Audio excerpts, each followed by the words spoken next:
अस्सलाम वालेकुम जी तलबा।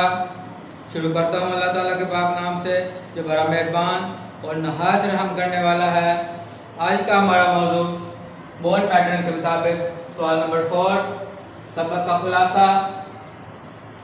इस लेक्चर से पहले सबक का खुलासा तहरीर करने का तरीक़ाकार वो मेरा लेक्चर मेरी वीडियो मौजूद है चैनल पे, वो आप ज़रूर देखिएगा। तो इस पे मैंने ये कुछ अहम हिदायत दर्ज कर दी हैं, लेकिन ज़्यादा तफसील से अगर आप जानना चाहते हैं तो फिर आप वो सबक का खुलासा तहरीर करने का तरीक़ाकार वो लेक्चर वो वीडियो ज़रूर देख लें। ये मैंने लिख दिया है कि चलो कुछ नए स्टूडेंट्स के लिए रहनुमाई हो जाएगी। आज हम सबक का खुलासा करने की अमली मशक करेंगे। आप लिखेंगे, आपको 2 जुज़ दिए गए होंगे खुलासे के क्वेश्चन पेपर में, तो आपने एक चॉइस करना है। अगर आप जुज़ अलफ करना चाहते हैं तो फिर आप लिखेंगे जुज़ अलफ, और अगर मिसाल के तौर पर उसका हसना आ जाता है और आप ये लिख रहे हैं तो फिर आप लिखेंगे उसका हसना सल्लल्लाहु अलैहि वसल्लम। उसका का मतलब होता है रास्ता, हसना का मतलब है अच्छा, अच्छा रास्ता, वो रास्ता जिस पर नबी पाक सल्लल्लाहु अलैहि वसल्लम की गुजारी उसके मुताबिक। मुसन्नफ का नाम लिखेंगे सैयद सुलेमान नदवी। आप देख सकते हैं मैंने 9 जमा 1 लिखा है। इसका मतलब यह है कि 9 नंबर खुलासे के हैं, 1 नंबर मुसन्नफ के नाम का है, कॉल नंबर 10 है। मुसन्नफ का नाम आप अलग से लिखेंगे और किताब के मुताबिक लिखेंगे, अपनी तरफ से कमी बेशी नहीं करेंगे, इसका 1 नंबर अलग से होगा। अब देखते हैं अहम निकात बढ़ाए खुलासा। खुलासे का डट्टा लगाना एक गलती होती है, तो आप उसको 2 से 3 बार सबक को पढ़ें, समझें, फिर उसमें से अहम निकात निकाल लें और फिर उसके मुताबिक उन अहम निकात को मुख्तसर बयान करते जाएंगे तो आपका खुलासा बन जाएगा। सबसे पहले आपके पास अगर किताब है तो देखें सफ़ा नंबर 1 पर जो पहला मैंने अहम निकात निकाला है। इसके मुताबिक खुदा की मोहब्बत की अहलियत, पहला पैराग्राफ में खुदा की मोहब्बत की अहलियत की बात की गई है। वो सिर्फ और सिर्फ अतबाए रसूल से उसवा हसना पर चल कर ही हासिल की जा सकती है। नबी पाक सल्लल्लाहु अलैहि वसल्लम के एक कार्यक्रम तक जिंदगी गुजार कर ही खुदा की मोहब्बत हासिल की जा सकती है। इसके बाद आएगा दुनियावी नज़्म व नस्ब का इंतज़ाम। दुनिया का इंतज़ाम चलाने के लिए बहुत से वसाइल की ज़रूरत होती है। उसमें राया भी होती है, अवाम भी होती है, और ताजर भी होते हैं, अफराद भी होता है, शगीर्द भी होता है, और मुख्तलिफ पेशे मुख्तलिफ महकमे मौजूद हैं। तो इस तरह दुनिया का नज़्म व नस्क किस तरह से चलाना है, इसकी रहनुमाई भी हमें नबी पाक सल्लल्लाहु अलैहि वसल्लम की सीरत से, उनके उसवा हसना से मिलती है। इंसानों के लिए नसीहत पजीर आप सल्लल्लाहु अलैहि वसल्लम की ज़ात में तमाम बनी नूह इंसानों के लिए एक नसीहत मौजूद है, ज़िंदगी गुजारने का तरीका मौजूद है। सफ़ा नंबर 2 पर फिर इसके बाद इंसानी जज्बातों एहसास। इंसान कभी गुस्से में होता है, कभी खुश होता है, कभी किसी से नाराज होता है। तो मुख्तलिफ जज्बात और एहसास इंसान की तबीयत पर मायल होते हैं। तो ऐसे हालात में भी हमें नबी पाक सल्लल्लाहु अलैहि वसल्लम की ज़िंदगी को बतौर नमूना देखना चाहिए, उसके मुताबिक ज़िंदगी गुजारनी चाहिए। मुख्तलिफ अखलाकी पहलू, इसके बाद पैराग्राफ में अखलाकी पहलुओं पर रोशनी डाली गई है। आप किताब में पढ़ेंगे उस पर आप मुझसे बयान कर। इसके बाद हर इंसानी तबका के लिए बेहतरीन मिसाल, खासा तवील पैराग्राफ है, ये अहम भी है कि किसी भी तबका फिक्र से ताल्लुक़ रखने वाले इंसान के लिए आप सल्लल्लाहु अलैहि वसल्लम की ज़िंदगी में बेहतरीन नमूना मौजूद है, रहनुमाई मौजूद है।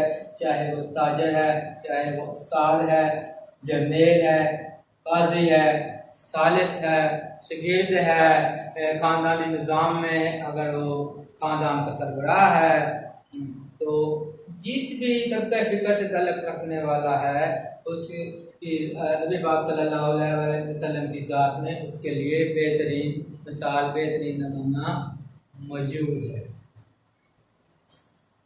इसके बाद देखें, मैंने सफ़ा नंबर 3 लिखा है, तो उस पैराग्राफ में से अहम निकाला है, दुनियावी और दीनवी कामयाबी की बिशारत। आप सल्लल्लाहु अलैहि वसल्लम की इत्तबा पर ही, आपकी पैरवी करने से ही दुनियावी और दीनवी कामयाबी है। आप सल्लल्लाहु अलैहि वसल्लम के उस हसना पर चल कर ही हम दुनिया और आखिरत में कामयाबी हासिल कर सकते हैं। आफ्ताब आलम ताब या अब्र बाराम, बहुत अहम पैराग्राफ है ये। इसमें एक तमसीली अंदाज मुसन्निफ ने बनाया है कि आप सल्लल्लाहु अलैहि वसल्लम, आफ्ताब कहते हैं सूरज को, आप सल्लल्लाहु अलैहि वसल्लम की ज़ात को एक आफ्ताब आलम ताब के साथ मिसाल दी गई है कि जिस तरह सूरज की चमक जो है वो तमाम आलम के लिए, तमाम इंसानों के लिए उसका जो फ़ायदा होता है, लेकिन हर कोई उससे यकसा फ़ायदा नहीं उठाता। इसलिए इसी तरह बारिश भी जो है ये सब के लिए यकसा होती है, लेकिन हर कोई उससे यकसा फ़ायदा नहीं उठाता है।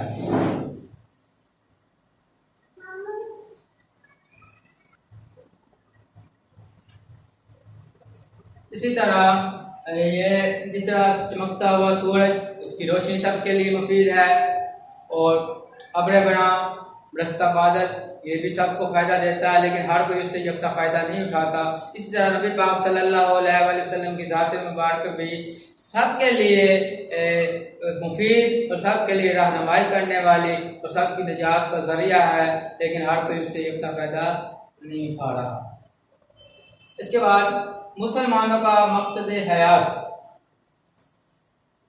मुसलमान का मकसद, जिंदगी का मकसद क्या हो सकता है कि अल्लाह ताला को राज़ी कर ले। तो सबसे बड़ा मकसद यही है कि नबी पाक सल्लल्लाहु अलैहि वसल्लम के उस हसना के मुताबिक जिंदगी गुजार अल्लाह ताला को राज़ी कर ले। दायमी और आलमगीर रहनुमा, आप सल्लल्लाहु अलैहि वसल्लम आपकी तलीमात तमाम इंसानों के लिए हैं, हमेशा हमेशा के लिए है।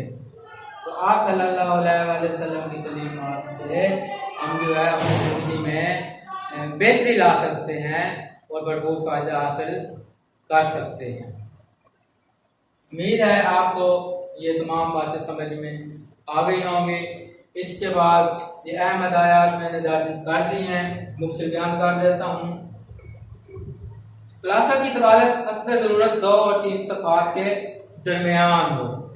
खुलासा इंतहाई 2 और 3 सफ़हात के दरमियान ही, फर्स्ट ईयर की बेस पे, सेकंड ईयर की बेस पे 2 और 3 सफ़हात के दरमियान ये मयारी खुलासा कहलाता है। सबक के तमाम अहम निकात तरीक करें। सबक में मौजूद तमाम अहम बातें आनी चाहिए। नहायत सबकी मुआद से मुकम्मल ग्रेस करें। कोई बात जितनी भी अहम हो अपनी तरफ से बयान नहीं की जाएगी, वही बात बयान की जाएगी जो सबक के अंदर मौजूद है। सबक का 2 या 3 मरतबा बागौर मुतालिया करें और पैराग्राफ से अहम निकात हासिल करें। जब आप 2 से 3 बार सबक को पढ़ लेंगे तो आपको सबक से मतलब मुकम्मल आशनाई हो जाएगी, और फिर इसमें से आप अहम निकाल कर उन अहम निकात को जब बयान करते जाएंगे मुख्तसर तौर पे, तो फिर वो आपका खुलासा बन जाएगा। उसमें आपने अहम निकात मार्कर से ज़रूर नुमाया करने हैं। ये अंदाज आप हर सब्जेक्ट में अपना सकते हैं मैथ के अलावा। तो तरतीब और तसलसल का भी ख्याल रखें कि आपके सबक की जो पहली लाइन है आपके खुलासे का भी उसी के मुताबिक जो है इब्तिदा उसके मुताबिक होनी चाहिए, और आपके खुलासे का जो अख्ताम है वो भी आपके सबक की आखिरी लाइन के मुताबिक होना चाहिए, और पैराग्राफ तरतीब और तसलसल के साथ बयान होनी चाहिए। ये ना हो कि पहली वाली बात बाद में और बाद वाली पहले बयान की गई हो। तरतीब और तसलसल का भी ख्याल रखा जाए। उम्मीद है आपको आज का ये लेक्चर पसंद आया होगा। दुआ में याद रखिएगा। अल्लाह हाफ़िज़।